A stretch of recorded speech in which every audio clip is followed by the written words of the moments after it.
Barakatah Yahweh, Barakatah Yahweh Shai, Barakatah Yahweh, Barakatah Yahweh Shai, Barakatah Yahweh, Barakatah Yahweh Shai. Alright. All praises to Yahweh B'Hashem Yahweh Shai B'Hashem Kodash. This is the second. I'm gonna finish up that first video I was making. I don't know what I'm gonna call it though. Well, I already called it something. It was the migrant caravan is here. Malachi 3 and 5. So this will be, and I was ending it up here. So I just had to bring it up because it takes 15 minutes to load that thing up. And then I was doing other things. I was so excited. I was telling my household to watch out for these things. So this is what's gonna happen. Alright, let me read it again. Deuteronomy 28 and 1. And it shall come to pass, if thou shalt hearken diligently unto the voice of the Lord thy power, Yahweh B'Hashem Yahweh Shai, to observe and to do all his commandments which I command thee this day, that the Lord thy God will set thee on high above all nations of the earth. And that's going to be in the kingdom. But right now, you get to, if you're watching and prophesying on the street and doing the work, you get to see little details in the process. You get to see your own little thing play out. And what I mean by that is with this happening, and Trump already said, you know, he don't want him here. All right, let's read it a little bit more. So we're at this part right here. It says more. The first group of migrants have arrived, more expected in coming days. Trump obsessed over the caravan in the month leading up to the midterm elections, warning voters at rallies about an invasion. See, he's seeing this as an invasion. What the fuck? Fuck out of here.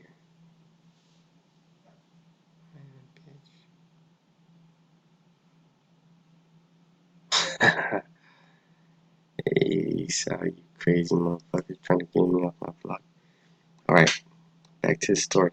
So, it's an invasion according to Donald Trump. So what does that mean? That means that this is another war. And this is going to play out as a division in at work, or in society, I should say. This is going to play as a division. Man, all kinds of scriptures popping in my head. I might as well get them. Alright, I might as well get that one. Alright.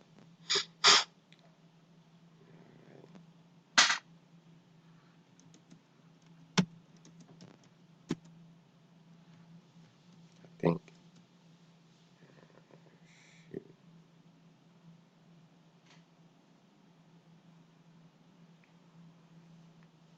In Matthews. Dang, I lost the first scripture. Well, I guess this one's more important. Find it.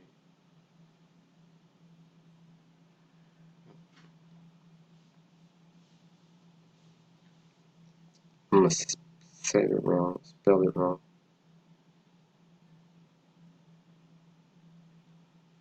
Alright, that's perfect. Let's go to that whole book. Because like I was saying, at work, this is going to play out in a conversation. The water cooler conversation. Or the loading dock conversation, or the worksite conversation. The conversation in the office, in a doctor's office, dentist's office, wherever they're playing news, at restaurants. Some restaurants are gun-ho America. I mean, some restaurants like Burger King don't give a fuck, but some of the classier establishments, they have a what's it fucking called, preference in clients and the clientele they serve. This is Luke 12:51. Do you think I have come to bring peace to the earth? No, I have come to divide people against each other. And this is we could change that, but I don't even like that. The way the word is. Alright. Do you think I have come to bring peace to the earth? No, I have come to divide people against each other. Did it fucking clean it? Yeah, let's see. Get it again.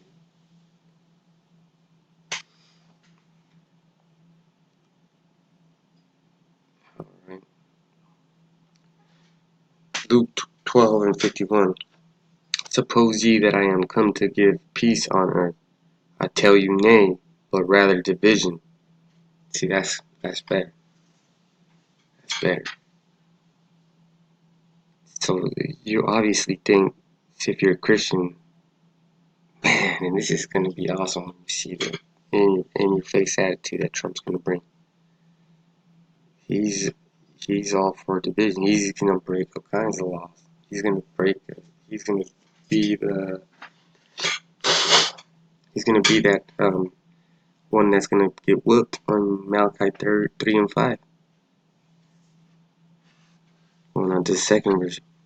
For from henceforth there shall be 5 in one house, divided 3 against 2, and 2 against 3. The father shall be divided against the son, and the son against the father, mother against daughter, and the daughter against the mother-in-law against her daughter-in-law, and the daughter-in-law against her mother-in-law. So that's going to happen. Man. And if this is going to be playing out. Malachi 3 and 5. Let's go to Malachi.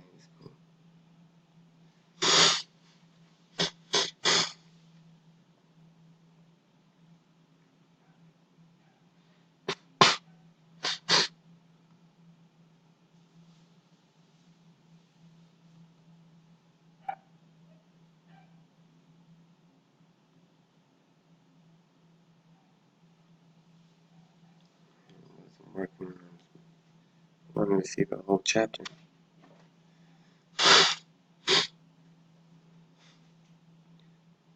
Alright, this is KJV now. Malachi 3 and 5. And I will come near to you to judgment, and I will be a swift witness against the sorcerers, and against adulterers, and against false swearers, and against those that oppress the hireling in his wages, the widow, and the fatherless, and that turn aside the stranger from his right. And fear not me, saith the Lord of hosts, Yahweh Shai. Ooh, and the stranger's coming up, and he's gonna, this dude Donald Trump is gonna dismiss him.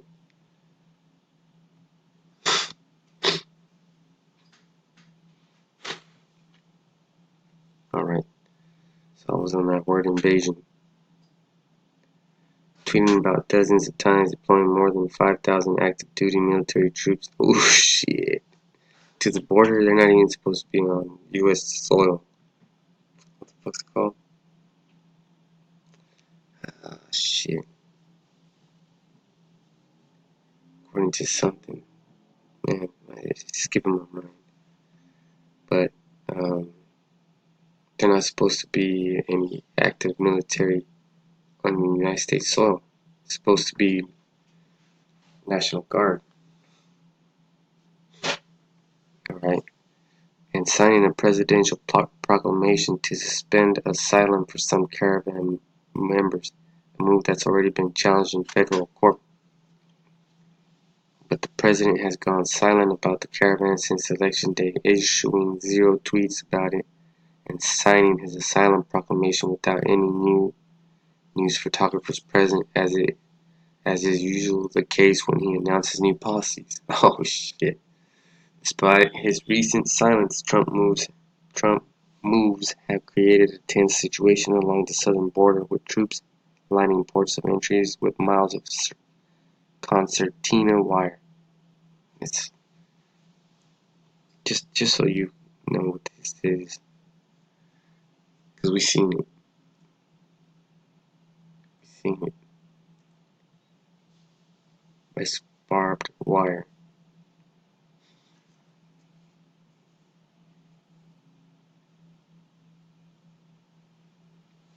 Yeah, it's not even worth it.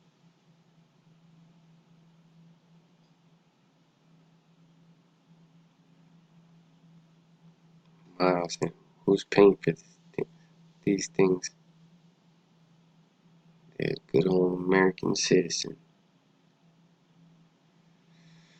About 350 Caravan members arrived by bus in the border city of Tijuana on Tuesday, marking the first large group of migrants to reach the U.S. border after weeks of grueling walks through Central America and Mexico.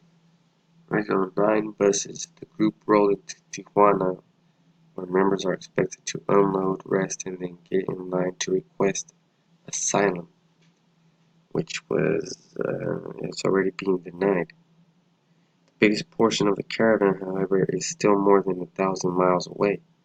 After arriving in Mexico City last week, that's almost halfway, the group has begun splintering. Some members tired of the slow pace and picking up rides wherever they can. So there's going to be coming in waves because of this one. And that's all I really need to say about this.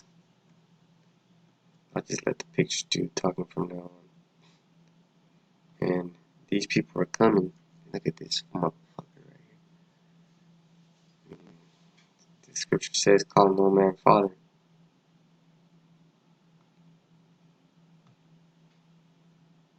Oh, yeah. Damn, that's where you put chickens and shit, cows and shit.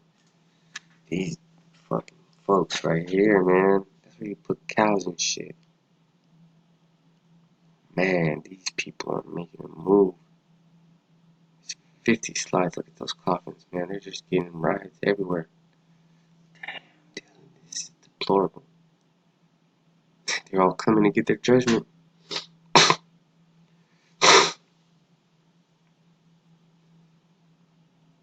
They're all coming to get their judgment. See, and they're getting ideas of where they can head off to.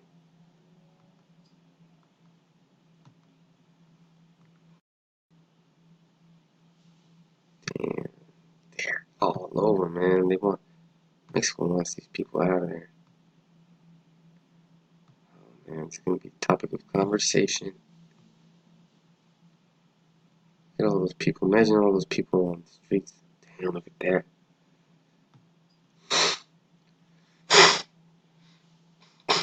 These kids are gonna get separated from their families, put in concentration camps, and then they're gonna be preyed upon by pedophiles, man. That's sad truth. It's sad to some people, but it's the will, the Most High. That's gotta happen, and the perpetrators have to do it so the Heavenly Father can put judgment on them. With that, I'm gonna say, all praise to Yahweh Hashem Yahushai. And these devils, the white man's gonna do all these atrocities to these people. Yahweh Hashem Yahushai is using the white man, the devil, to do these things, to be a pedophile, to abuse these children. That's what he's using. The so-called white man, the devil.